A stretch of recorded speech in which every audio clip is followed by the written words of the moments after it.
Three esteemed candidates, each vying for the position of chairperson of the African Union, will debate tonight in front of the world, and indeed, historic it is.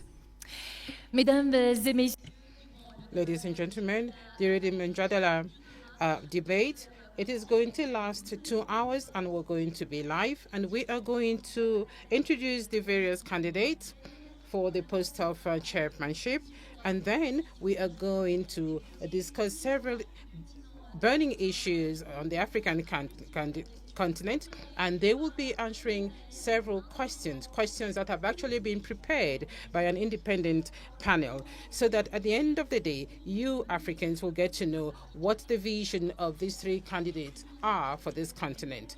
We want to see this continent taken forward, and so for each candidate, we're going to have 5 minutes. 5 minutes that will be respected by each of the three candidates. And so first of all, the candidates would have 5 minutes each to present themselves, introduce themselves, and give us their vision statement for the African Union Commission. And they will tell us how they expect us to see the African Union carry out or meet their aspirations. And later on, we will take up the questions in this debate. 4 minutes will be given to each candidate to address all the questions. And at the end, each candidate will have 2 candidates for their closing statement. Africa Leadership Debate, we'll see our 3 esteemed candidates before you, basically sharing their ideas and their ambitions as far as the aspirations of Agenda 2063, the Africa we want, are concerned. And ladies and gentlemen, the rules are very simple. Each one of our candidates will have an opportunity to present themselves, of course, and their ambition as well, and they will make these presentations for all of 5 minutes each. Afterwards, we go into the first round of questions, second, third, and fourth round of questions.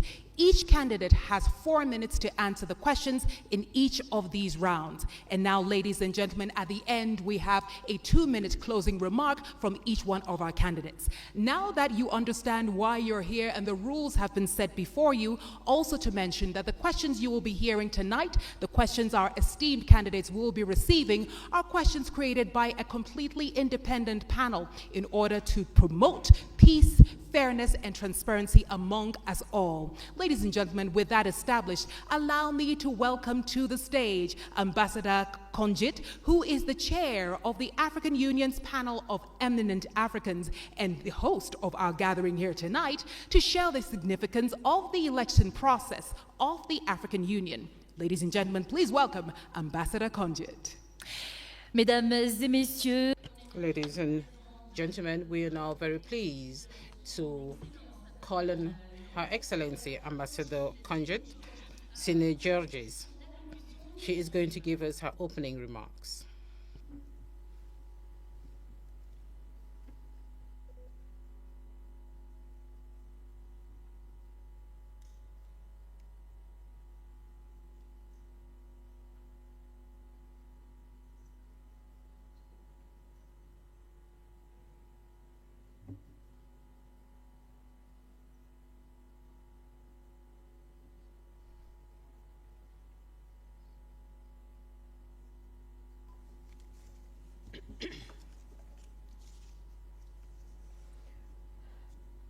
Excellencies, candidates for the post of chairmanship of the African Commission, Excellencies, ambassadors, fellow Africans, ladies and gentlemen.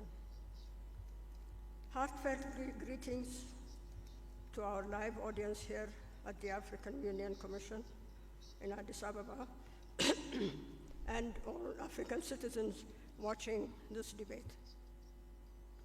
On behalf of the panel of eminent Africans, it is an honor and a pleasure to welcome you all to the 2024 Mujadala Africa Leadership Debate. Tonight's event represents a critical milestone in our collective journey towards achieving the Africa we want under Agenda 2063. I must say, now more than ever before, we need a united Africa and an effective AU Commission. The world we live in is at a crossroads with many complex situations. This continent of ours has gone through numerous challenges in its history. Its people have paid huge sacrifice to be where we are today. The trajectory of going out of colonial legacy to move to the Africa we want stands as testimony. We understand that our dreams and aspirations will not take us anywhere unless we come together.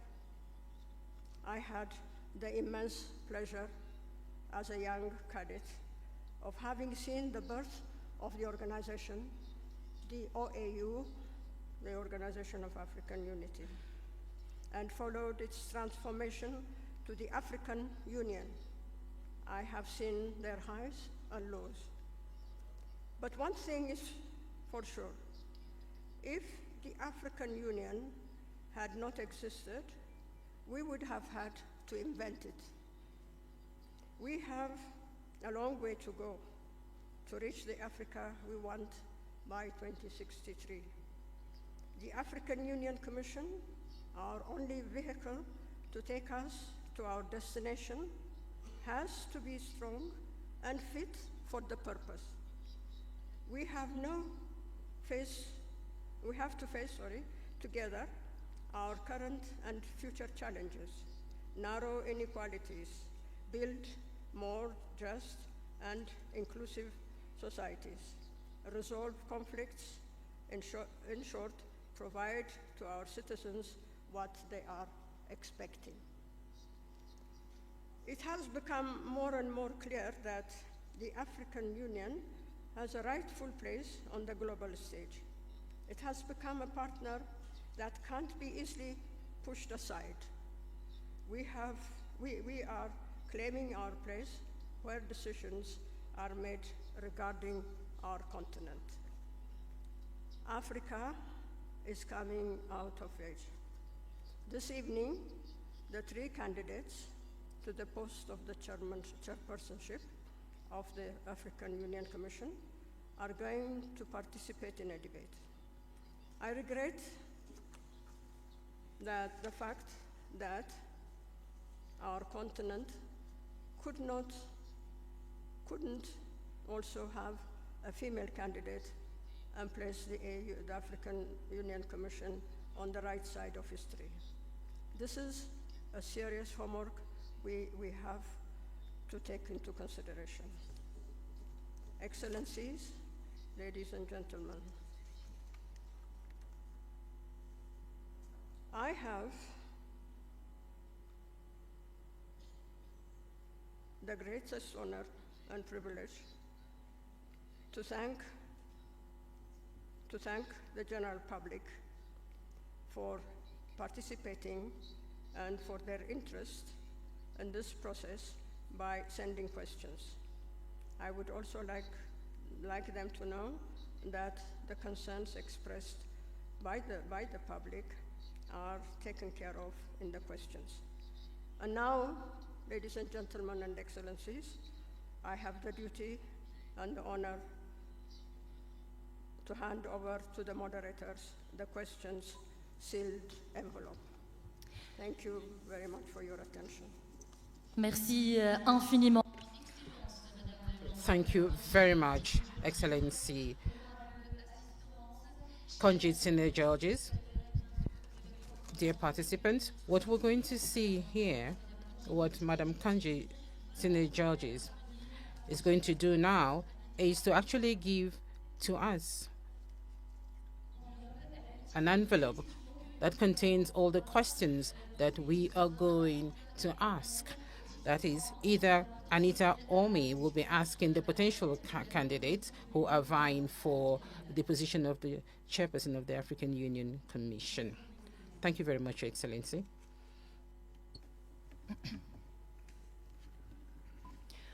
Ladies and gentlemen, as Fatima has outlined, Her Excellency the Ambassador has handed over the questions that have been curated by an independent panel.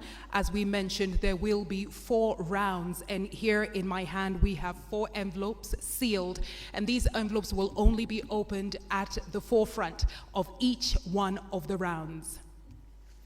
Merci infiniment. Thank you very much, Anita.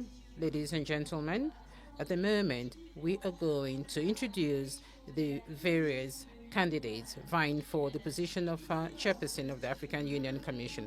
His Excellency Mahamadou Ali Yusuf, the Minister of Foreign Affairs of Djibouti. Your Excellency, His Excellency Mr. Raila Odinga, former Prime Minister of Kenya, and the third candidate will be His Excellency Richard James, the former Foreign Minister of Madagascar.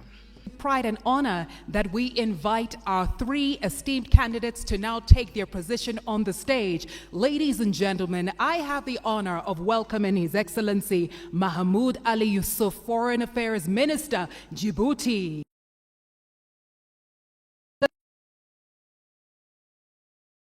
Former Prime Minister, Kenya, and we have His Excellency Richard J. Randiamandrato, who is from Madagascar.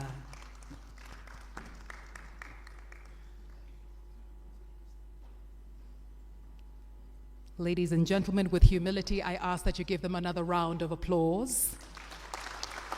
These are our candidates for the chairperson position of the African Union.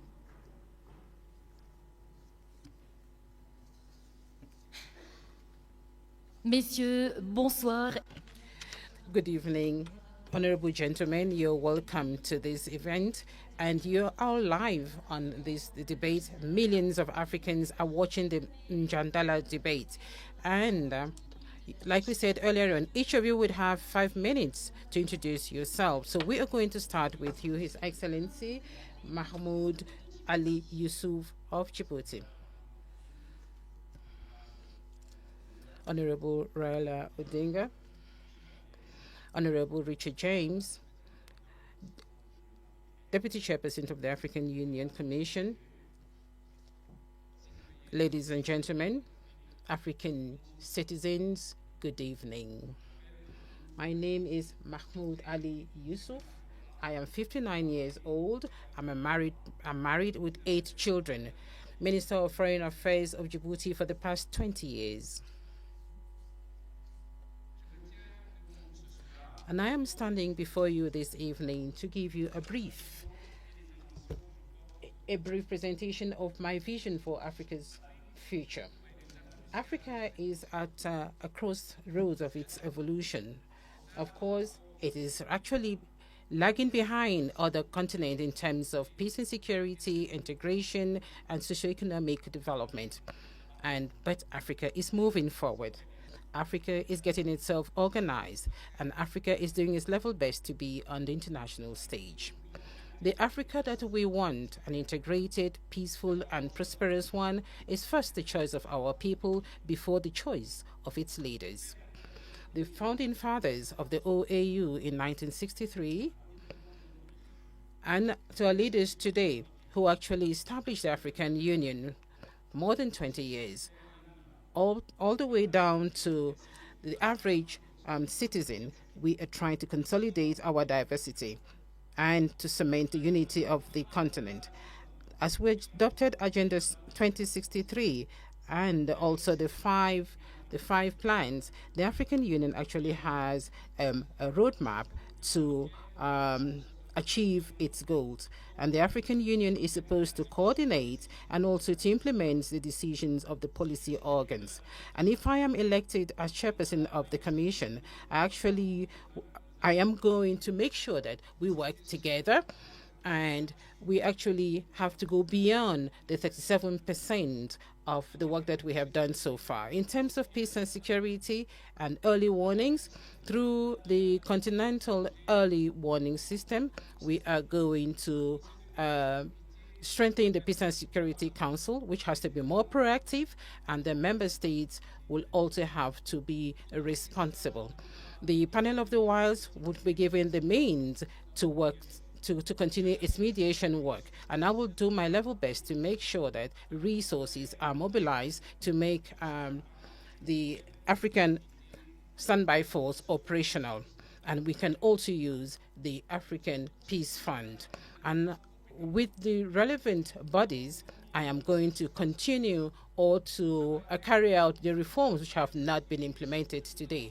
And I'm going to diversify our financing, and I will do my best to make sure that African Union has its own financing sources. And I'm also going to boost intra-African trade. We should go beyond 80%. And I will bring down all the non-tariff barriers and facilitate the free movement of goods and persons across the continent. The place of Africa on the international stage will be one of my, and I'm going to be the voice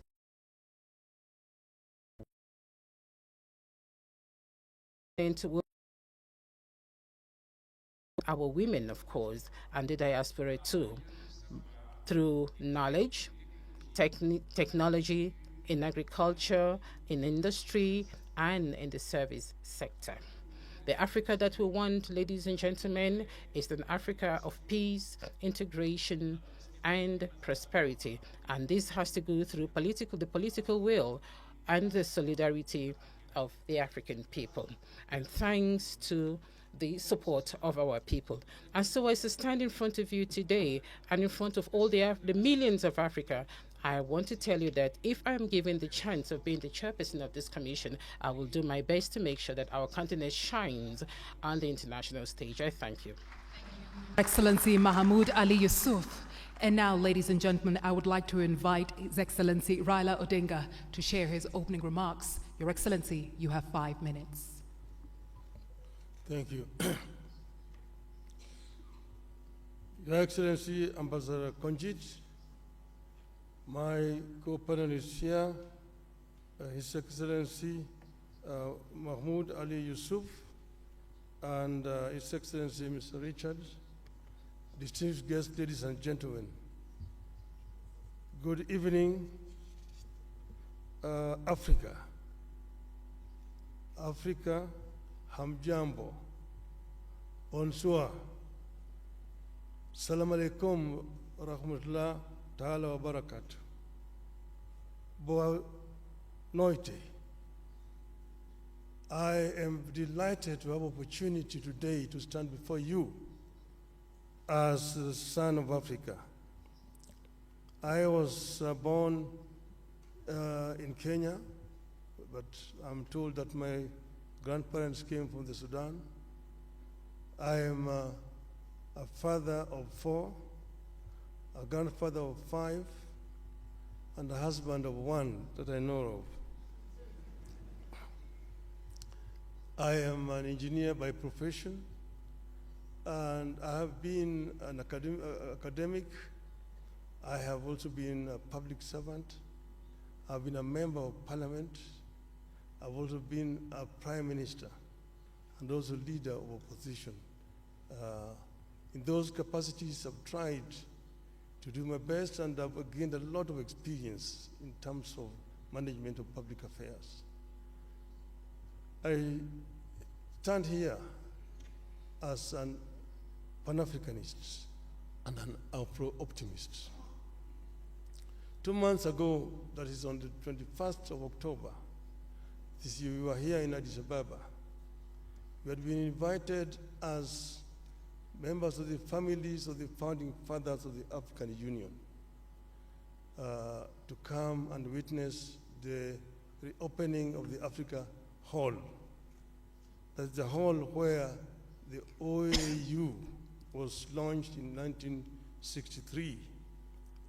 And we're happy to be here with Madam Ambassador Konjit, who was there as a young girl at that time. It is now 61 years since the launch of the Organization of African Unity. And at that time, if you read the speeches of the founding fathers on that day, they were very passionate, and all of them talked about African unity. Where there was a difference was when do we achieve this unity? There are those who, under the school of thought, that the unity now. There are those who said, no, we need to be gradual in this.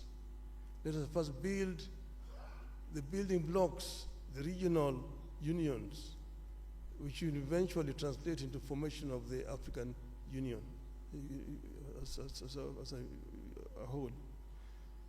But now we have they came up 50 years later with Vision 2063, which now hopes to get Africa united, one union government by 2030, and move on to attain the vision, the wishes of the founding fathers of Africa. I say that I have the experience. I've been part of this movement for changing the continent. We know that some achievements have been made. Africa is now completely liberated, but there's still work to do. And I believe that I have what it takes to get us where we want to do. In the field of education, in the field of health, in the field of value addition to the abundant wealth that we have on the continent, in the field of trade, inter-African trade. I have acted as the African Union High Representative on Infrastructure. And in this I know that we have very comprehensive programs in PIDA, Program for Infrastructure Development of the Continent. What remains is action. And what I want to promise the African people is that I am going to lead from the front to ensure that we achieve the visions of the founding fathers of our continent. I thank you. Merci infiniment. Thank you very much, the candidate from Kenya, Honorable Raila Amolo Odinga. Now we're going to listen to His Excellency Randra Mandrato from Madagascar. Excellence,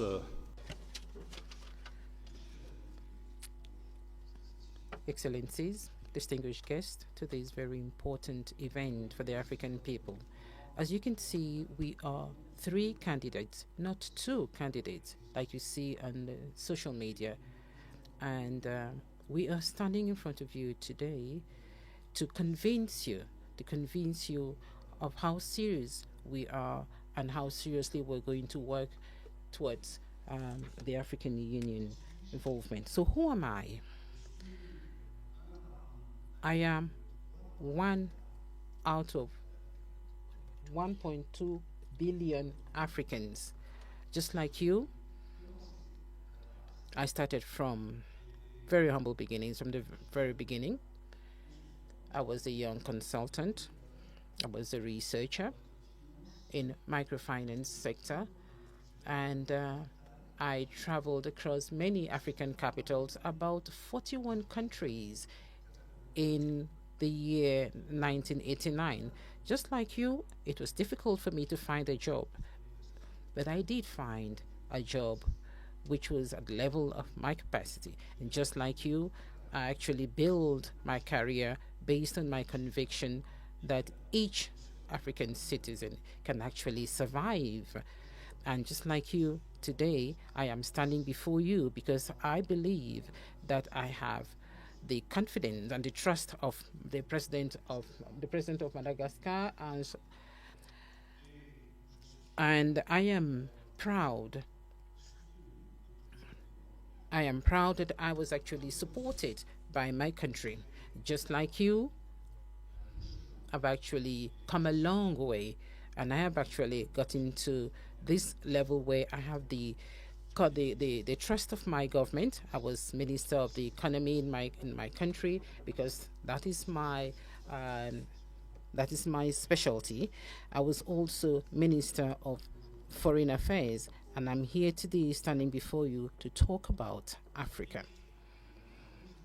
Africa is actually the second dynamic economic region in the world, and is actually making progress. And things are changing in our favor. And recently I read about the funding of the African Development Bank, funding several projects in Africa, and this is quite promising for the continent. The World Bank also has increased its envelope, funding 75 countries, 75 less developed countries. And I also think that we have funding for small states. Small states, that's not a pejorative term, but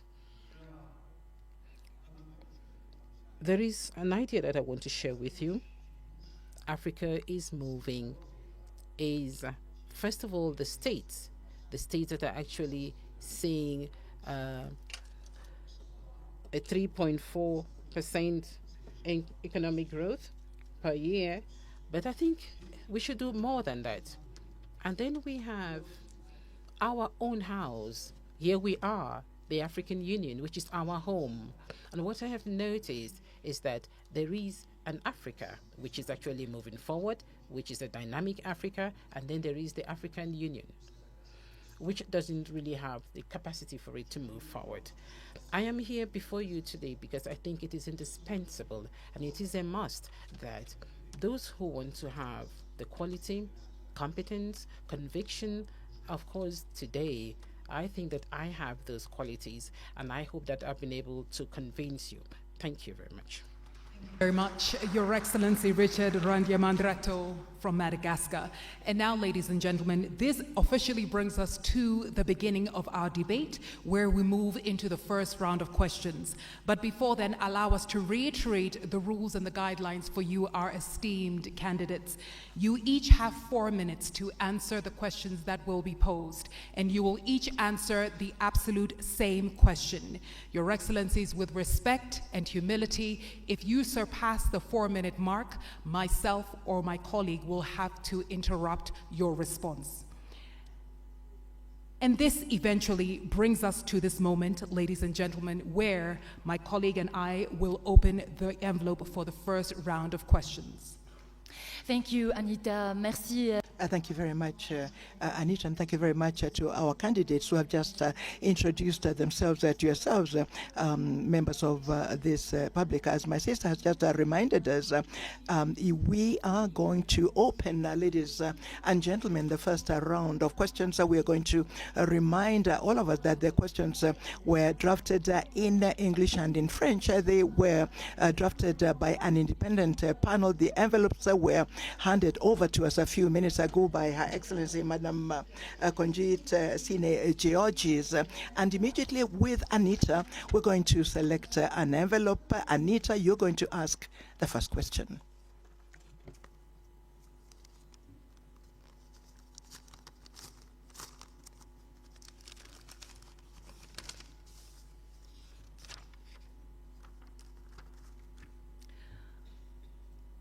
Esteemed candidates, your question in English, and after that my colleague here, Fatima, will translate in French. Translating Africa's natural wealth into continental prosperity, Africa has everything it needs to feed her people, educate her children, and take care of her health.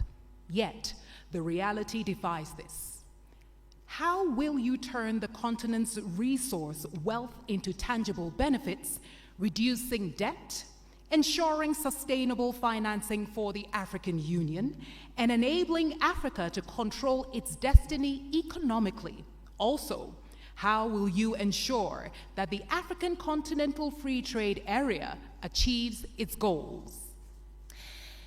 Excellences, Messieurs les candidats, Candidates, their question in French. a tout ce dont elle a besoin pour nourrir sa population, éduquer ses enfants et prendre soin de leur santé. Mais la réalité défie cela. Comment allez-vous transformer la richesse en ressources du continent en avantages tangibles, réduire la dette, assurer un financement durable pour l'Union africaine et permettre à l'Afrique de contrôler son destin économique En outre, comment allez-vous garantir que la zone de libre-échange continentale africaine atteigne ses objectifs? Et on commence avec le premier candidat de Madagascar. Excellence, vous avez 4 minutes pour y répondre. This question talks about the hopes, and the first hope is that is contained in Agenda 2063. And we are going to just try and respond to this question. Perhaps not answer it completely, because you can't answer it in just 4 minutes. You can't show academically what it is that we can do in order to respond to this aspiration. So aspiration 1 of Agenda 2063 is as follows: a prosperous Africa based on inclusive growth and sustainable development. Your question is huge. How can a chairperson of the African Union Commission with a very clear terms of responsibility, about 26 of those, and first of all, he or she has demonstrated leadership characteristics, has to have administrative capacity, has to know protocol, has to be diplomatic. How can such a chairperson respond to such a huge question? I am an economist. I am a finance person by training. I do have some ideas to share. First of all, I can emphasize the importance of continuing to develop the economy at the continental level. You did mention our joint initiative about developing trade through, in theory, liberalization of trade, liberalization of the circulation of persons throughout our continent. In theory, I say, trade can effectively become a source of economic dynamism. I think I understand that we're at about 12.6% of commercial trade between African countries. This is very low. For a continent such as Europe, a continent such as America, they go up to more than 50%. So what we need to do is to continue to continue with the efforts that we're doing. There's already a secretariat at the ICFTA. A secretariat, the ICFTA is just a geographical. It's zone. It is the geographical zone. We haven't yet attained this free circulation of trade, but if we manage to ensure that a free trade can happen, and can happen very quickly, it is very possible that we shall triple our performance in economic development. I am a farmer. I have a fish and chickens, and at a very small scale, and I support young farmers. And it's very difficult to pretend that one can have a good quality and one can sell the products to the neighbors. People are not able to really exhaust what is available in the market. But free trade is that. It is to learn how to master virtuous capitalism. Where do you find money, and what am I going to do to find the money? I think we need to start modestly. We need to start at the level of the local development, so that slowly by slowly, with support from the government and of course the support of the African Union, we shall then at the end ensure that all of the citizens, young, medium-aged, and especially women, can have the opportunity of participating in this large continental market. Thank you very much, Your Excellency. You, Excellency Raila Odinga, first for your answer. 4 minutes, sir. Thank you. Africa is, of course, the least developed continent by comparison. Look at economic statistics. But this is because there are historical reasons why Africa is where it is today. And we say that Africa does not need to remain here. We need to develop Africa.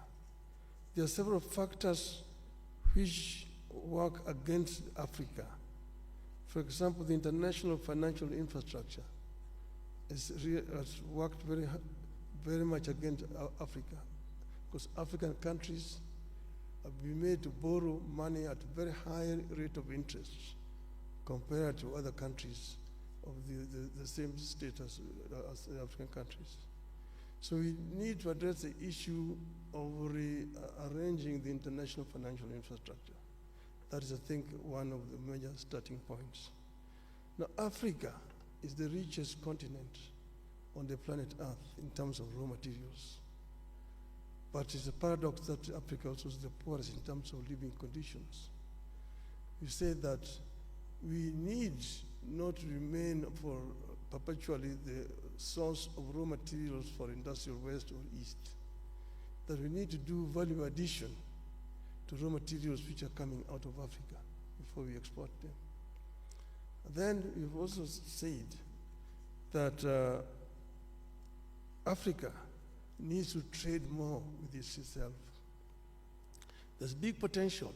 Like the African Development Bank today says that 7 out of the 20 fastest growing economies in this year are going to be African countries. That are much higher than Europe. We're only competing with Asia. So it is important that Africa enhances the trade with itself. The inter-African trade today stands at just mere 15%. Now we have the African Free Trade Area organization that was launched now 3 years ago, but not much has been achieved. Some of the reasons are issues that are actually solvable. The non-tariff barriers to trade that have been imposed by respective African countries. Things like standards, which are different from one country to the other country, making it difficult for goods to move freely across the borders. Then modalities of payment. And then it's the other issue of infrastructure. I worked for 5 years as the African Union High Representative on Infrastructure Development. And here is another problem, because goods cannot move freely because of lack of adequate infrastructure within the continent. Kenya exported tea to Ghana, and it took 3 months of tea to travel from Kenya to Ghana.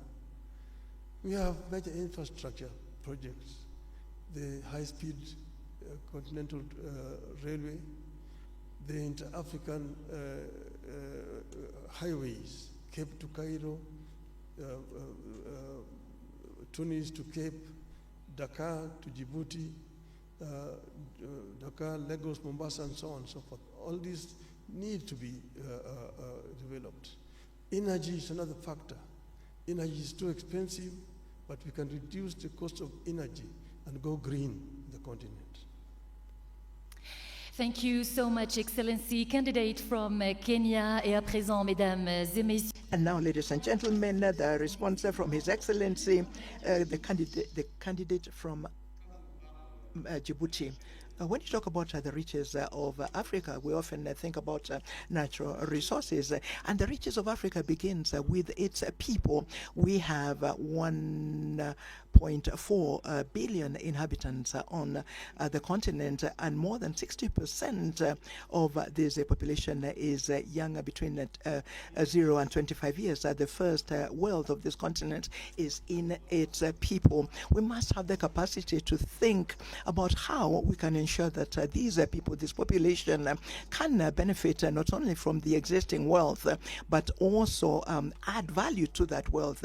How can we go about that? Through universal education, quality education in our countries. We should have the capacity of offering our citizens a free education from the primary to the university levels, and ensure that this education is spread in all over the regions of our continent and of our country.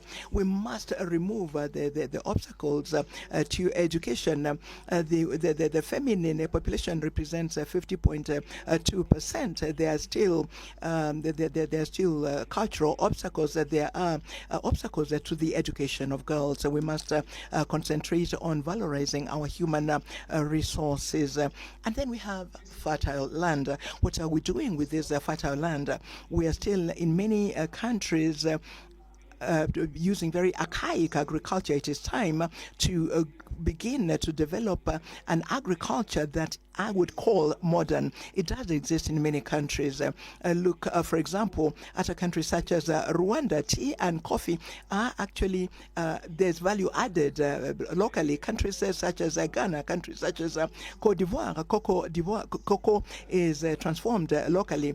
Now, these raw products that we sell without adding value, we must be able to add value locally so that we can increase the wealth and also create employment. The transformation of agricultural products is a priority. So today, agriculture in many countries uses biotechnology. It uses the drip system. It uses seeds that are modified, that are quality seeds. Ethiopia uses quality seeds in order to be able to produce maize. Today, Ethiopia produces maize and wheat because of these seeds that are quality seeds.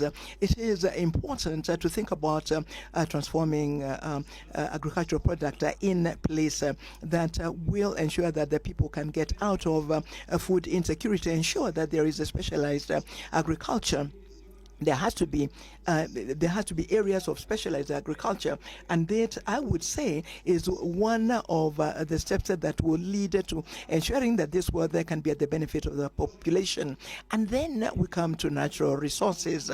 I acknowledge the work by President Museveni. He has said that he will not export petrol or gas as long as there will not be a refinery in Uganda. These are the examples from African leaders who take the destiny of their people in hand so that they can actually have value added locally. Now, trade, everybody knows that it is through trade that development happens. Look at China. China and all over the Chinese economy really target production and exportation. When you add value to our products, we can become exporters. Let me talk about tariff barriers and non-tariff barriers. That is not the problem. I think that the situation must be to, first of all, protect our wealth by transforming them locally. Thank you. Thank you, Your Excellency Mahmoud Ali Yusuf. Of round one, where I'm happy to announce we have a 5-minute break, and after this break we come to round two. You have been tuned in to us here from the African Union headquarters here in Addis Ababa, and we are bringing to you Mjadala Africa Leadership Debate 2024 with our three esteemed candidates vying for the position of chairperson of the African Union. Merci infiniment, cher candidat. Thank you very much, candidates, for having answered to the first question of the first round. Ladies and gentlemen, there's still 3 rounds to go in which you will all participate. And we're going to take a break of 5 minutes. We'll come back immediately after. Thank you very much for having listened to us. Thank you.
Gender development, youth empowerment, and employment generation for youth and women.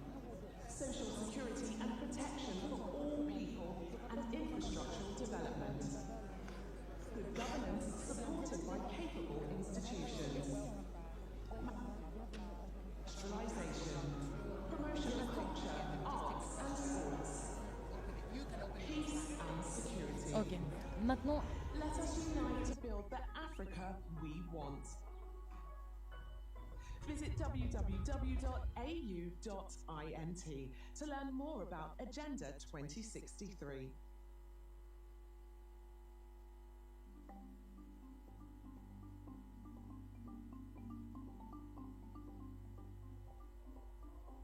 ADEP, it is the flagship program. It is the all-food system that exists for us to implement and make sure that all our citizens on the continent have access to affordable, safe, and available food.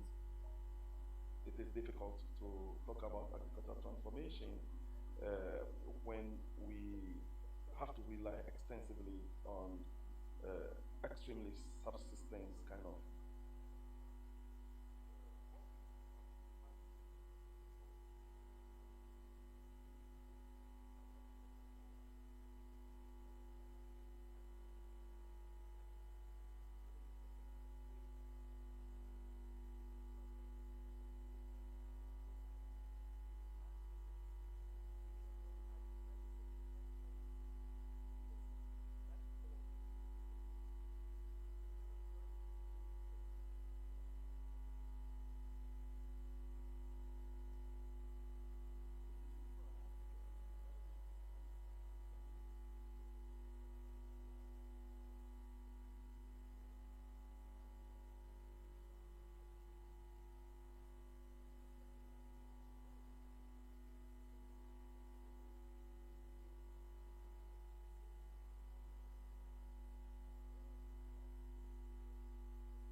Mesdames et messieurs, veuillez vous rasseoir, s'il vous plaît. Nous allons reprendre le débat dans quelques instants. Merci beaucoup. We're going to reconvene in a few minutes. Thank you very much. 4 seconds to go to start round 2 of the debate. Please take your seats kindly. Ladies and gentlemen, now 35 seconds to go, and please make sure that kindly when you take your seat, your phones remain on silent as previously requested. Washrooms are to the back of the stage. We kindly ask for minimal movement when our candidates are on stage, and please keep your applause and your gestures for the appropriate time.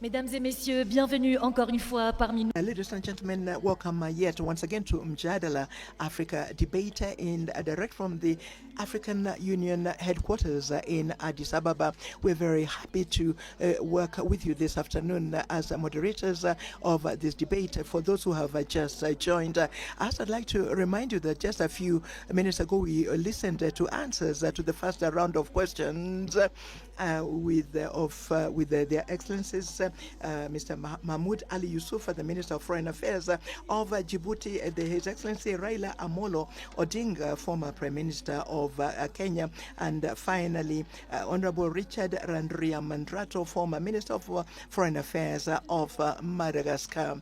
And we're coming right back to the second round of questions. Anita. About to start the round 2 of our debate here in Mjadala Africa Leadership Debate, where we are witnessing and listening to 3 esteemed candidates, each vying for the chairperson position of the African Union Commission. Earlier on, we heard their thoughts on issues such as the African Continental Free Trade Area, and now we're moving into the second round. And if you're just joining us, we're beaming live from the Federal Democratic Republic of Ethiopia, Addis Ababa to be specific. Et pour ouvrir le deuxième round, mesdames, To start the second round, ladies and gentlemen, honorable participants, we're going to open a second envelope so that we can see the question that was prepared by an independent panel for this debate. Let me remind you, ladies and gentlemen, that the questions were drafted in two languages, in French and then in English. So, Your Excellencies, the candidates, your question is this.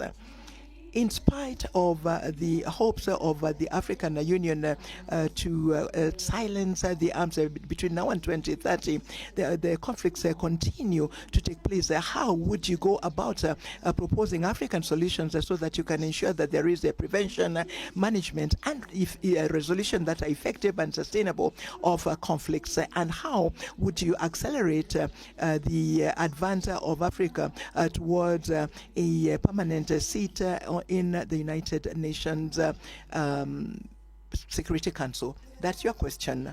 Whose aspiration to silence guns by 2020, conflicts persist. How will you foster African solutions to ensure effective and durable conflict prevention, management, and resolution? And how do you plan to accelerate Africa's push for a permanent seat on the United Nations Security Council? Ladies and gentlemen, our esteemed candidates, the first to answer this round of questions will be His Excellency Raila Amolo Odinga. You have 4 minutes, Your Excellency. Thank you very much. Well, silencing the guns on the continent. As you know that in 2013, the EU met and passed a resolution to silence the guns by 2020. We are today in 2024, and the guns are not silent. They're very loud, roaring all over the continent. We need to address the causative factors of these conflicts. There are some which are conflict caused by poverty or deprivation.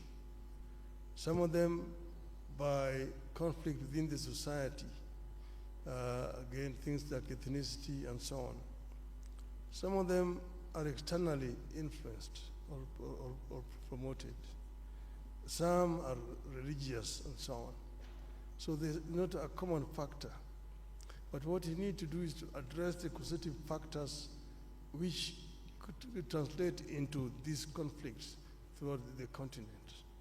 And this is what I will do myself. First, as you know that our African countries are not at the same levels of development. Those which are more developed, like for example, in terms of governance, there are some areas where you have got exclusions of people, and as a result of this, there's some people move to use other means. We need to find a way of creating an environment of dialogue within our societies so that we can be able to prevent these differences, conflict ending up into violent confrontation between the various groups. We don't need to put a time span, but I'm sure that it is possible to end these conflicts and stop the guns by 2035, in my view. The other one is the issue of Africa's representation on the Security Council. This is something that's been long overdue. As you know, that the UN was formed at a time when most parts of Africa were colonies. And that's why the UN structure as today does not deal with the realities of the world today.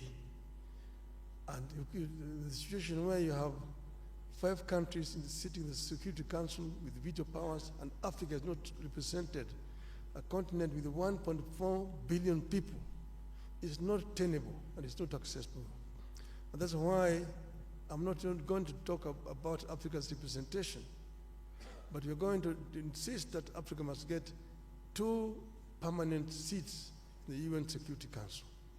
This is only fair because we are a continent of 55 sovereign nations.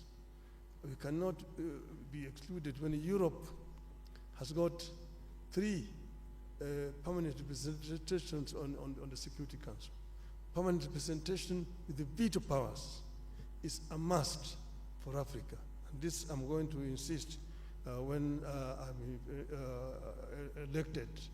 If the heads of state of Africa sees fit that I should lead this, I will work together with all the leadership of the continent to ensure that the continent gets a fair treatment on the international scene. Thank you so much, Excellency. Candidate from Kenya. Et maintenant, mesdames et messieurs. And now, ladies and gentlemen, the response from His Excellency, the candidate from Djibouti, His Excellency Mahmoud Ali Yusuf. Silencing the Guns is a flagship program, one of the 15 that our leaders have endorsed years ago. And then they put a number of mechanisms and structure around this flagship program so that peace becomes a reality on our continent. The first structure is the African Peace and Security Architecture. And then we have the strategy that we all know, Silencing the Guns. And to support this strategy, the African Union put in place a number of mechanisms. One of them is the Peace and Security Council. The other one is the Committee of Elders, the Committee of Chief of Staff. We have the Peace Fund, and we can rely on every kind of mechanism. So why is peace is not, let's say, a reality on the ground on our continent? There are a number of reasons. One of them is the political will of countries. We have to be outspoken and frank. We make decisions at the Peace and Security Council level. These decisions are not implemented. Our Peace and Security Council is not proactive. It is reacting to crises when they occur and happen. This has to change. And I'm sending a message to our member countries saying this has to change. The number 2 problem that we have to face is our standby forces. We have them on the papers. Of course, sometimes we can mobilize them, but they lack resources. We are still relying on foreign partnership for our resources. Let me give you an example. AMISOM. Since 2007, AMISOM has been financed by the European Union and the United Nations, up to 2.7 billion euros. Now, financial resources are critical. Why should we have the money so that we can operate on crisis ground on the continent? Because without money, we cannot deploy our standby forces. Without money, even the committee of mediators cannot go and discuss with the stakeholders. They sometimes wait for the tickets, the per diems, days and days and days. It's very critical that the Peace Fund, in which we have $400 million, that the Commission and the PRC, get to the compromise situation where that money could be used for peace on the continent. So far, only the interest of the 400 millions are used. And I'm really shameful when I say, DRC have been given 1 million for peace, issues through this fund. And they have given to, another country 1.5 million. It has to change. We need the authority from the member countries so that we can use this money, the $400 million, to keep peace on our continent. There are so many other bottlenecks that needs to be handled very quickly. But money is one of them. The Peace and Security Council mission is the second problem. And then we have a third one. This one also has to be underlined very, very seriously. When a crisis happens, I give you the example of Somalia. I've been around for some time. I've been dealing with this problem for many years. When there is no unity of purpose between the countries around this country, neighboring countries, this country will never stand on its feet. That's what we are experiencing today in the Sudan. Hundreds of thousands of people have been killed, millions displaced. Neighboring countries are still fighting on the Sudan, and the African Union and IGAD are watching. Sorry, sir, your time is up. Okay, sorry, because I can talk hours about this No issue. problem, sir. Thank you so much for your contribution. And ladies and gentlemen, as a reminder, especially to our esteemed candidates, if you go beyond the time, I will be forced to interrupt, and I don't want to do that, so please forgive me. May we kindly have our last candidate, His Excellency Randir Mandrato, to respond to the question. Your Excellency, the floor is yours. Faire taire les armes. Silencing the guns and issues relating to peace and security in general actually are due to so many things. It's not like turning on a switch or switching it off, not on and off a switch. No, there are several factors that have to be taken into consideration, and that is the reason why the African continent and the African Union have been challenges to silence the guns. But we have to resolve our conflicts peacefully, and this is one of the principles of the African Union, just like the principle of non-interference. So this is an aspect that we all have to actually look at. When exactly do we talk about non-interference, non-indifference, and how do we use them to silence the guns? But that is the situation in which we find ourselves in. And if I am chosen by the heads of states and government as chairperson of the commission, I will make sure that the African Union Commission would actually work towards resolving our conflicts peacefully, because we have that in the Constitutive Act of Africa, of the African Union. So we have the Peace and Security Council, we have the Peace Architecture of the African Union, but we also have the United Nations Security Council. And then bilaterally, we've got efforts that are underway, and we've heard about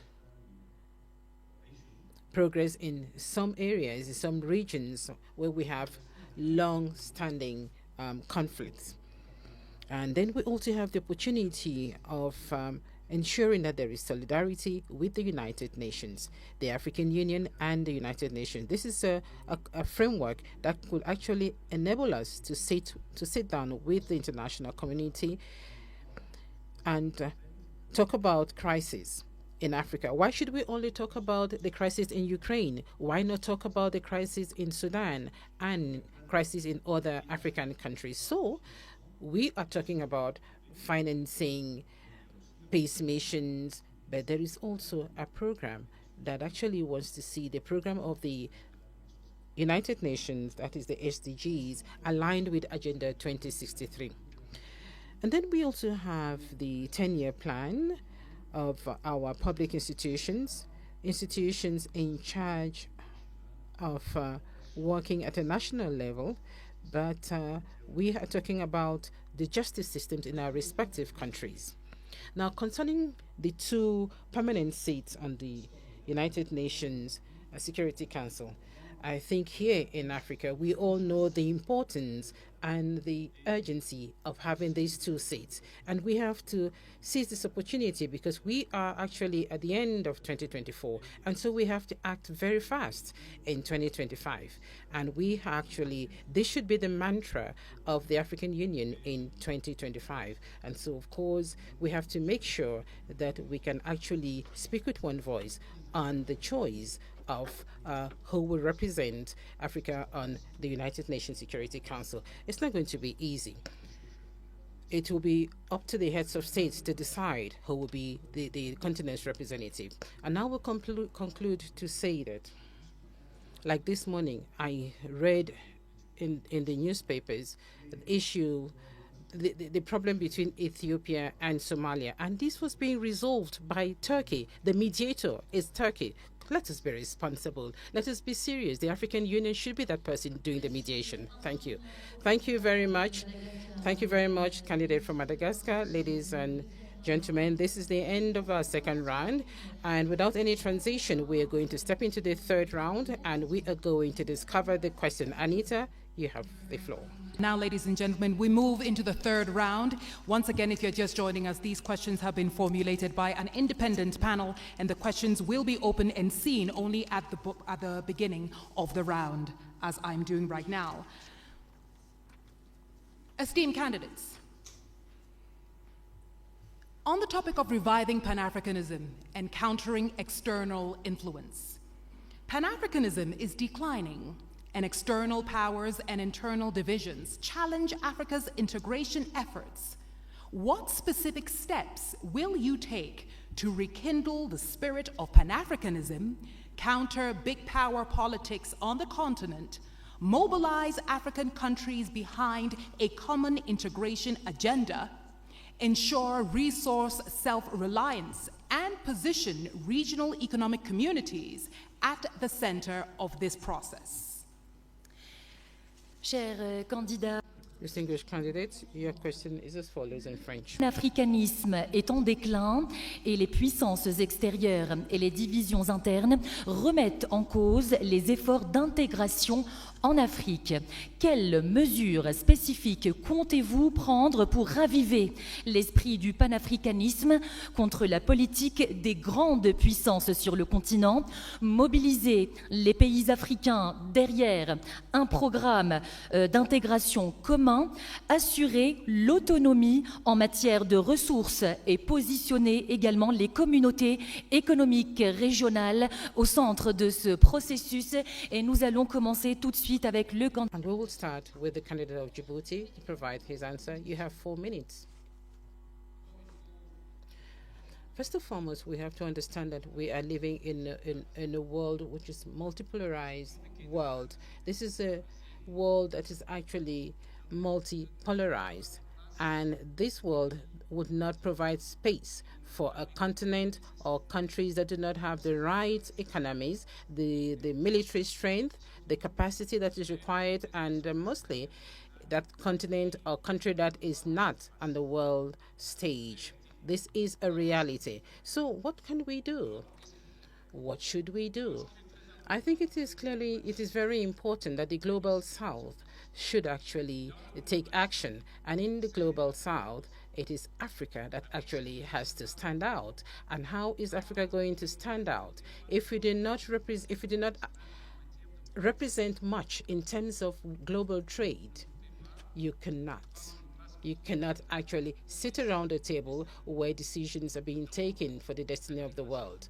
And so integration is, I would say, an obligation, is a must. When we talk about obligation, it is important that the AFCFTA should actually be functional. It is important that intra-Africa trade be developed, and it should go beyond 18%. It is important that African countries should actually use their own resources.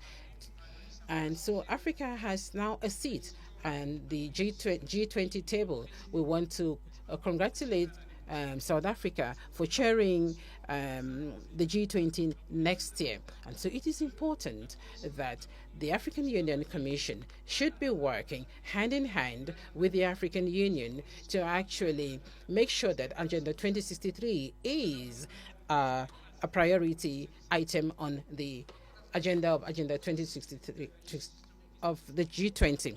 Africa has to be also on the UN Security Council. Just imagine 80% of the issues discussed at the UN Security Council is African problems. When we talk about security issues, who do we talk about? Africa.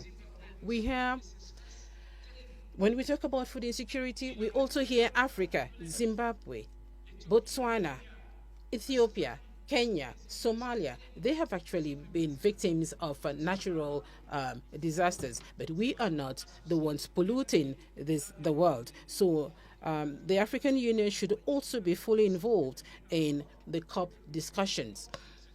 The COP discussions should also be held here in Africa. So a strong Africa has to be an Africa that is present on the global stage. We have to see that Africa has to be part and parcel of the Global South, and this is what we have to do. And I'm going to make sure that our Commission is going to work to ensure that Africa is part of the Global South. Integration is a long-winded effort. It goes through solidarity. We are not working among ourselves. We are not speaking to one another as neighbors. We'd rather trade with non-African countries, because we have non-tariff barriers, because our currencies are not convertible. Our currencies are not convertible. If I want to trade in birr with Ethiopia, and Ethiopia wants to trade in francs, definitely there is loss of money. So we should have a payment and compensation system in Africa. We have to mobilize resources between 5 and 10 billion so that this compensation system is functional. Are we going to have a single currency in Africa? Why not? That is possible. Your Excellency Randia Mandrato, it's your turn, sir. 4 minutes. Je ne pense pas. Well, I do not think that Pan-Africanism is actually dying out. No, because Pan-Africanism is in us. We are Pan-Africanists.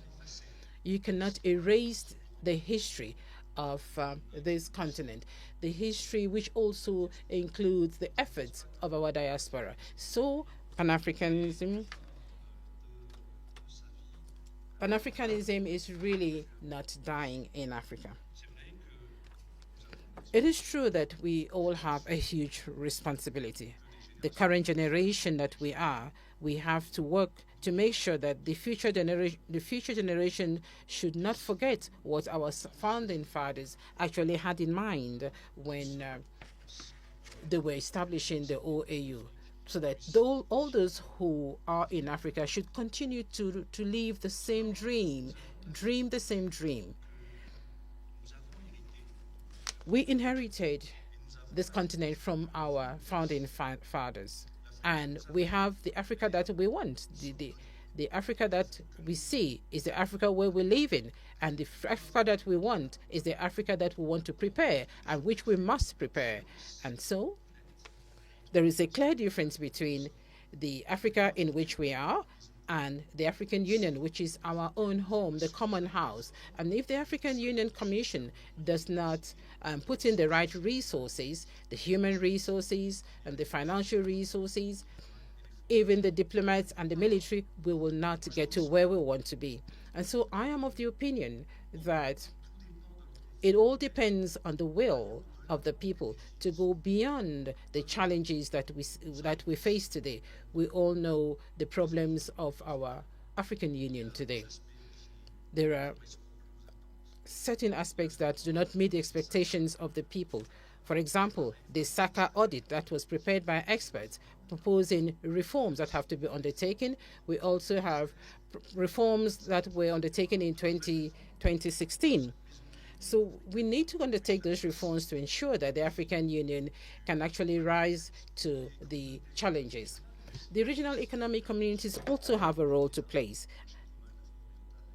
I went to COMESA for several years and actually saw the efforts undertaken by countries of COMESA and East Africa.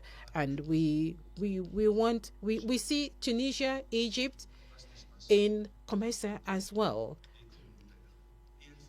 And this will continue.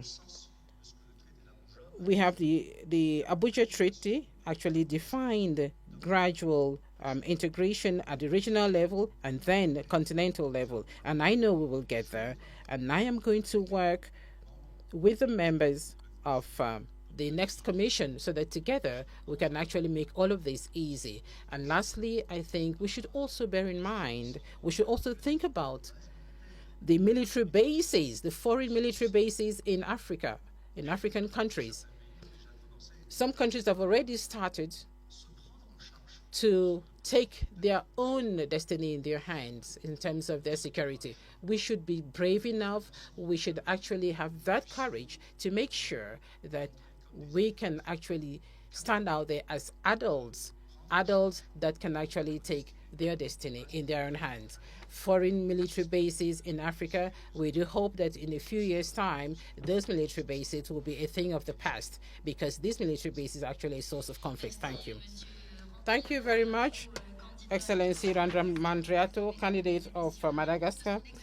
Now we listen to Raila Amolo Odinga, candidate of Kenya. Thank you.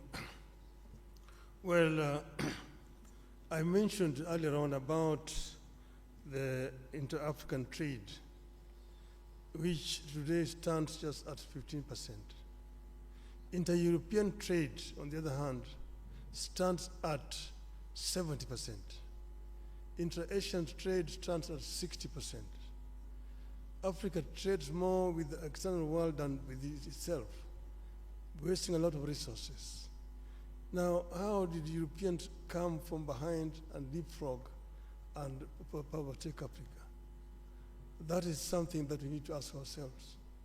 But here we need to now look forward to see how we can be able to make use of this huge domestic market that we have. We have a population of 1.4 billion people. And that is what has helped China. China did two things. One was to train the younger generation, the youth, so that they had a very highly skilled manpower.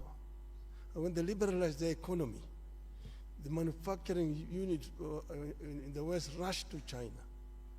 If you go to China, for example, take the automobile, the Ford, the Jeep, the BMW, the Mercedes, the Toyota, the Nissan, they're all there in China. And because there was cheap, highly skilled, cheap labor. Secondly, cheap raw material. The raw materials which they were actually getting originally from Africa. And that is how China has managed to develop a 600 million people middle class. Africa can be able to fill the gap which is being left down there by China by actually coming together and opening up. So we need to come together as Africa and create an African market which will be able to attract investors to come to our continent. Africa is the youngest continent in terms of population. 70% of our population is below the age of 35. That is a big bonus. It can be a bonus or it can be a curse. If the youth are not empowered, given requisite knowledge and skills, they become a drug to society, drunkards, drug addicts, and criminals. But empowered, they become a real source for wealth creation. It is a pity today that many African youths drown in the Mediterranean trying to seek greener pastures in Europe because you have not created conditions that can retain them here. Now we are saying that we want to create a situation where every African youth must be connected to the internet and using the artificial intelligence and information technology, we can be able to give this youth opportunity to work anywhere in the world when they're staying here on the continent. This is something that we are going to address, empowerment of the African youth, and together with the African woman, so that we create a workforce that will be helped in terms of wealth creation on the continent. This will enable Africa to leapfrog and to catch up with the rest of the world. I'm saying that I want to be a vehicle to be used to help Africa to get there. We will work together with all the leadership in the continent so that Africa moves. Thank you, Your Excellency. Thank you very much, Your Excellency Raila Odinga, finishing us on the third round.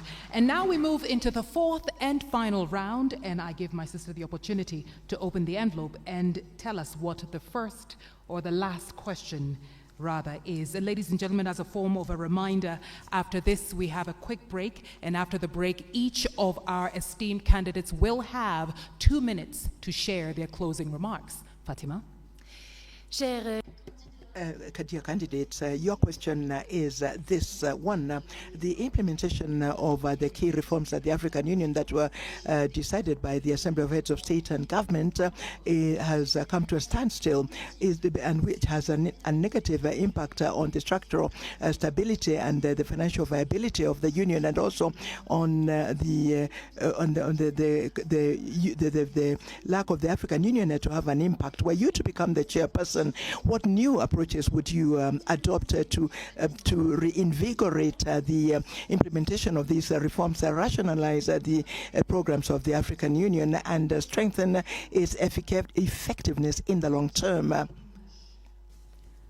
Under the topic of implementing of reforms agreed under the Assembly Decision 635, the implementation of key African Union reforms decided by the Assembly of Heads of States and Governments has stalled, with an adverse impact on its structural viability and financial sustainability, and the AU's focus on a few high-impact public goods.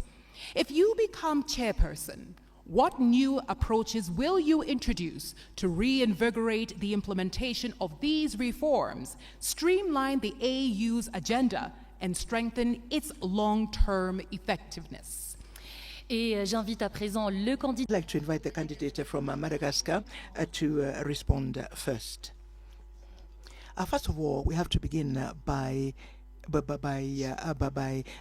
bringing back order to our shared home at the African Union. I think this is the highest priority. The mandate of the chairperson of the commission as a whole is lasts 4 years. So that is a very short period of time to be able to change from top to bottom what needs to be changed in terms of institutional reforms of the African Union. So one must begin by bringing back order. I did mention a short while ago the recommendations of the SACA audit. I also mentioned the reforms that have already been proposed in 2016. There would be other reforms. What needs to be done were I to become the chairperson of the union would be to review the documents, and one cannot forget history. One cannot ignore history. I don't think we could. We are at the end of a process. We are at the beginning of a new process, and the outgoing team did what they were able to do with the resources that they had at their disposal. And I would like to thank the outgoing chairperson of the commission, Mr. Faki, and his entire team. And were I to be elected chairperson of the commission, I would work, of course, with the chairperson, because it would be a lady chairperson. Now, these reforms have to be prioritized. There are reforms at the level of the financing of the African Union. There are reforms in terms of mobilization of strategic partnerships. There are, of course, issues that have to do with the effectiveness in the area of peace and security. So we have to prioritize the reforms. Yet, once again, 4 years is too short a period of time. It is therefore important to review objective by objective. Strategic objective is what I mean of the 10-year plan 2024-2032. And since it was my responsibility in COMESA, one can perhaps plan for strategic planning over perhaps 2-3 years, which strategic planning would make it possible for us to identify the urgent issues and to align the financing of these issues. The 10-year plan does not allow one to do this. And maybe were we to have a strategic plan, we could perhaps be more specific and address the matters that needed to be addressed urgently in the way of reforms. And I also think, as I said a short while ago, that the organs of the African Union, beginning with the Conference of Heads of State and Government, but also the committee of the PRC, the Permanent Representatives Committee, with the Pan-African Parliament and the other organs,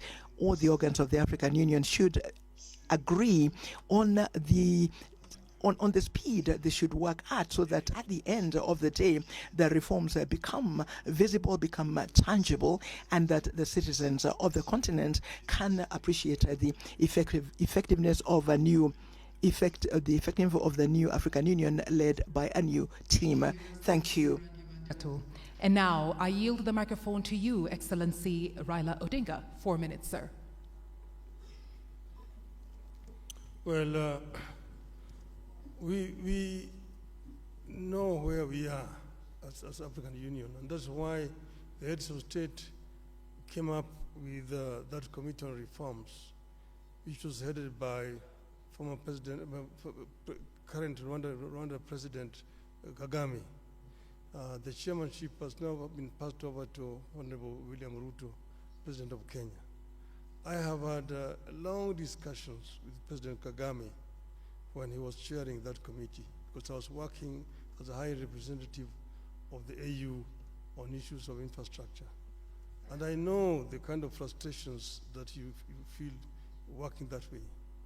I know that 93% of the resolutions that are passed by the heads of state at the assembly are never implemented. Now, there's some of them are resolutions which were probably not necessary. Some of them are not implementable, but majority of them are just not implemented.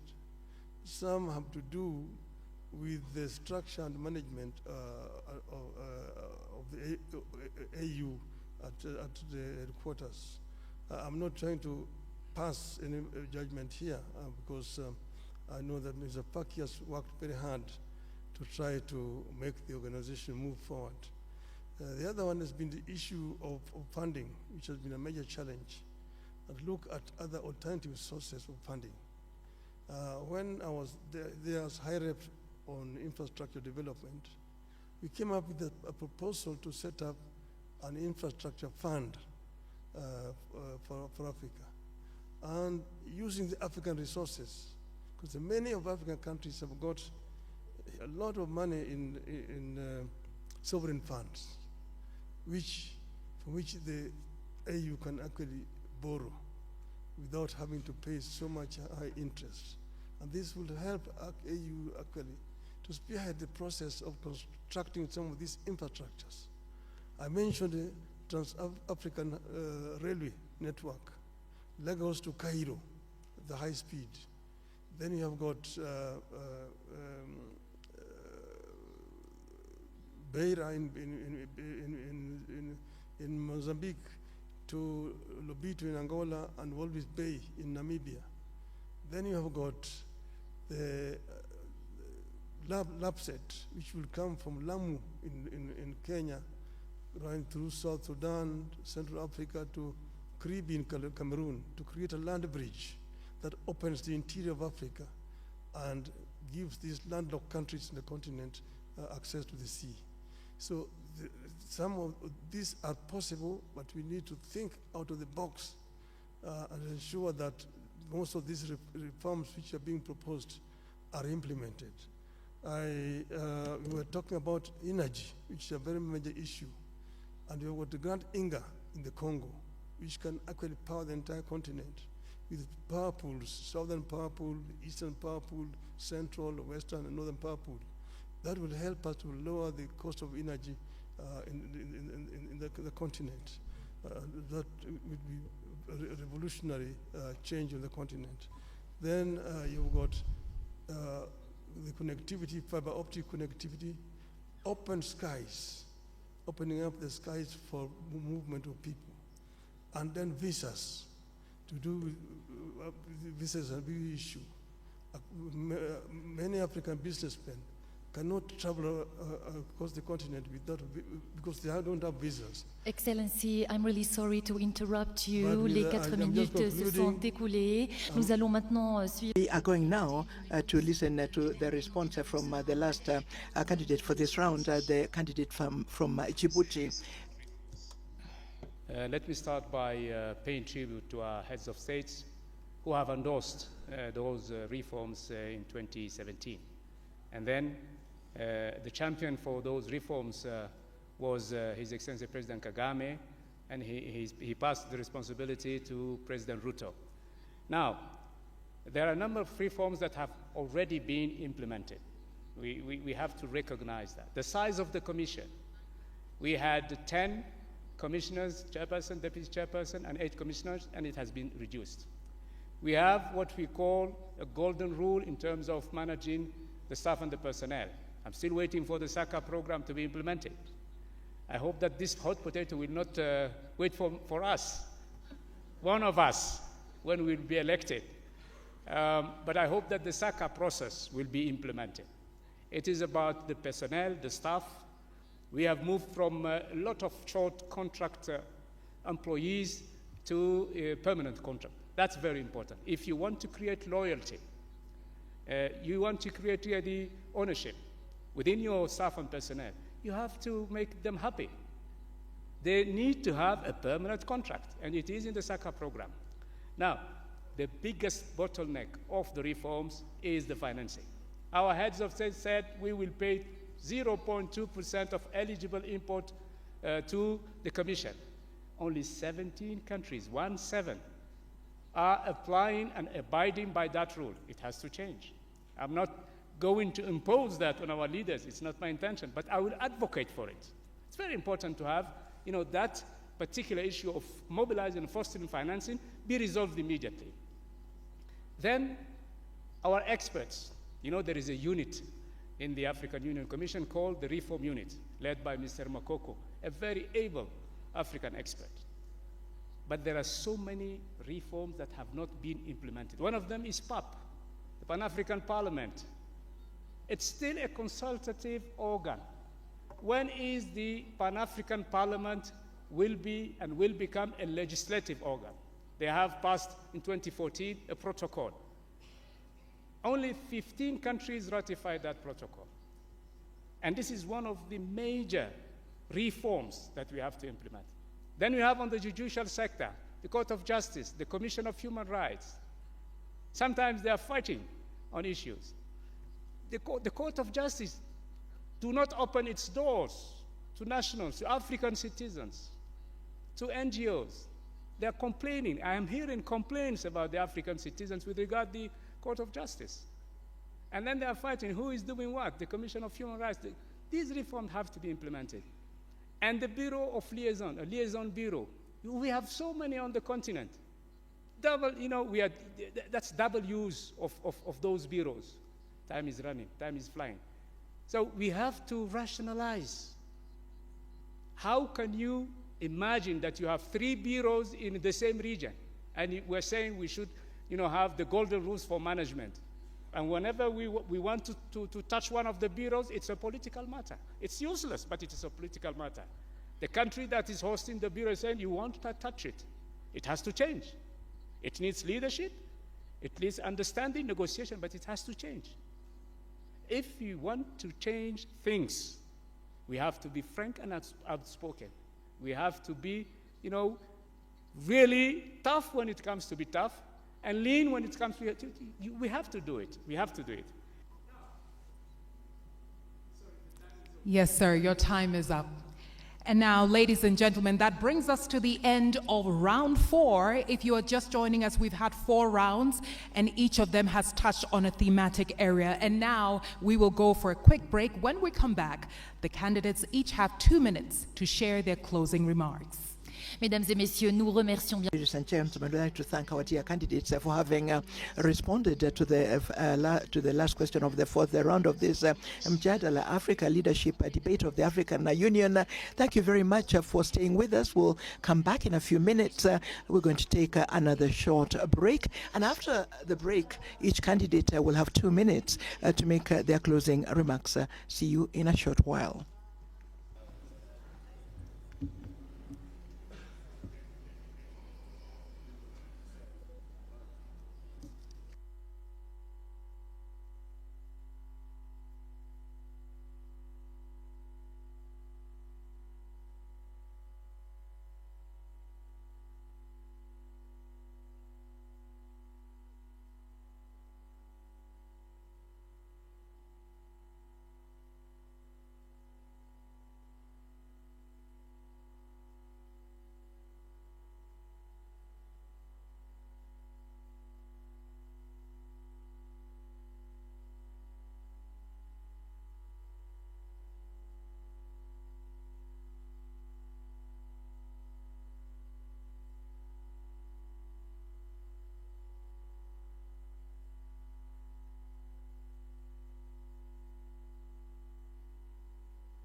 Ladies and 3, 4, 5. Ladies and gentlemen. Ladies and 3, 2. Hello. 1, 2. Mesdames et messieurs, merci beaucoup. Ladies and gentlemen, thank you very much for coming back with us. So we're going to reconvene in a few minutes for the closure of the Mjadala Africa Leadership Debate of the African Union. Thank you very much for having joined us this evening. Last part of our programming this evening. Please take your seats. Thank you.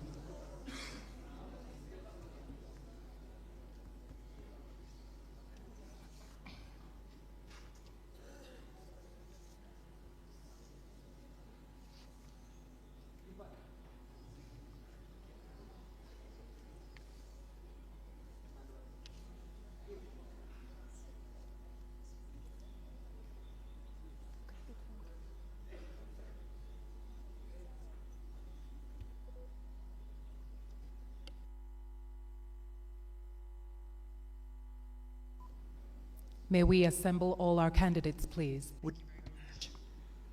As we proceed into the last part of our debate today, Mjadala Africa Leadership Debate 2024. And we want to say a special thank you to our audience around the world. The questions you sent truly informed the kinds of questions that we then asked our panel here. And we are very happy that you were very involved. It goes to show that indeed the Africa we want is in your hands and that you are actively involved in doing this together. And now, ladies and gentlemen, we are back to our last session. My name is Anita Erskine, and I'm joined here by my colleague Fatima Sharif, who is our French speaker. Merci beaucoup. Merci beaucoup. Thank you very much, Anita. Ladies and gentlemen, thank you very much for being with us for this final lap of the Mjadala Africa Leadership Debate of the African Union. You have listened during the debate, the questions that were raised, the answers that were given by the different candidates, and we're coming to the end of the debate. And so, Anita, we're going to listen to the closing remarks to the candidates. So thank you very much, Fatima.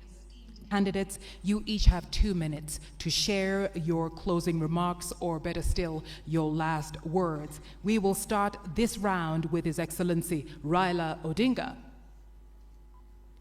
Thank you. I am delighted to have the opportunity to address our people of Africa. And as I've said, I am ready to work for Africa. There are reforms that will be necessary so that AU can work more effectively.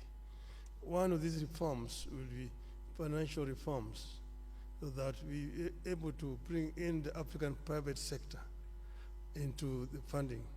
I mentioned also the issue of sovereign funds that we can use. We can create a fund that will enable AU to do all its money work. Then there's issue of 0.2% of the duty, which only 17 countries are remitting. I will work to ensure that all the countries actually pay their dues to the Union. This is what happens in the European Union, and that's why European Union is able to even fund African Union. It's a shame. If we can be able to fund this organization out of our own resources on the continent, and this is what I'm going to try to do. And I said that I am ready on day one when I'm appointed. I will not need any kind of induction. I'm ready to work for the continent, and I will offer my best. The days of Africa have come. The African lion will begin to roar and tell its Asian tiger counterpart and the European bear and the American jaguar that this is going to be Africa's millennium. 2000. Dear candidate, I'm 21. really sorry to interrupt you once again, but It's these are the African- rules of the debate. African year. Nous allons maintenant, mesdames et We are going now, ladies and gentlemen, give 2 minutes to the candidate of Djibouti closing remarks.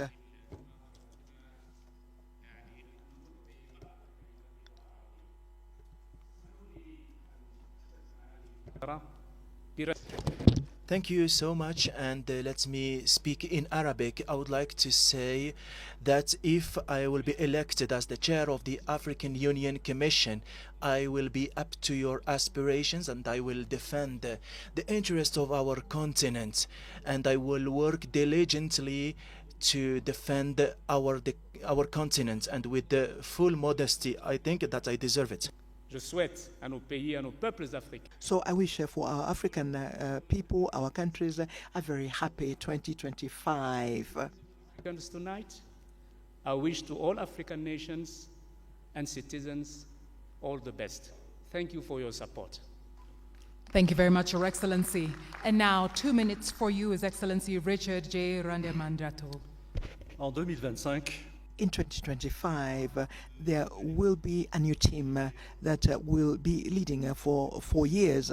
Will be leading the African Union Commission for 4 years, and there shall be 8 high-level public servants like most of us, and we shall be the ones to continue with the reforms. We shall be a united team, a team that will have the team spirit to continue in the implementation of the 10-year plan of Agenda 2063. I do regret that this evening we're not able to handle subjects that are so urgent because we did not have enough time. Issues such as public health, the debt, issues of financing and financial institutions of the African Union, questions that have to do with the participation of the civil society and the diaspora, the questions that are linked to information and digital technology. I'm sorry we did not have time to deal with those issues, but on another, we shall have other opportunities, and I shall be able to make my modest contribution.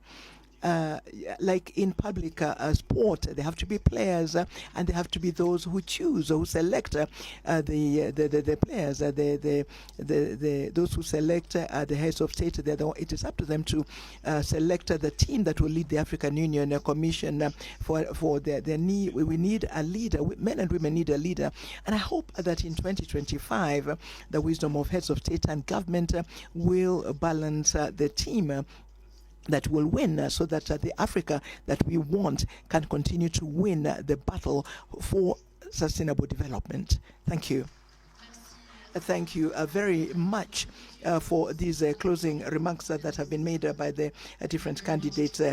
Candidates, ladies and gentlemen, please, another round of applause for our esteemed candidates. Tonight, we have heard from His Excellency Mahmoud Ali Yusuf, Foreign Affairs Minister Djibouti. We've also heard from His Excellency Raila Amolo Odinga, former Prime Minister of Kenya. We've also heard from His Excellency Richard J. Randemandrato, who is the former Foreign Affairs Minister of Madagascar. Each one of our candidates has done an exceptional job talking about the thematic areas that were set before them. We've talked about advancing economic integration. We've talked about promoting peace and security as well as democracy, Africa's place in global affairs, and reforming the African Union amongst many. Ladies and gentlemen, it's been an absolute honor bringing you Mjadala Africa Leadership Debate 2024. Merci infiniment. Thank you very much, Anisha. Ladies and gentlemen, we have come to the end of the Mjadala Leadership Debate, direct streamed line from the headquarters of the African Union in Addis Ababa. We were delighted to have you with us for the moderation of this debate. Of course, we wish the different candidates all the very best. The election of the new chairperson will take place at the level of the African Union Commission. It will take place in February next year. And thank you to all of you for having been with us, and have a good evening.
Ladies and gentlemen, the cocktail at the presidential lobby will now begin. You're invited to the presidential lobby for the cocktails. Please kindly make your way to the presidential lobby where we will hold a cocktail. Thank you very much.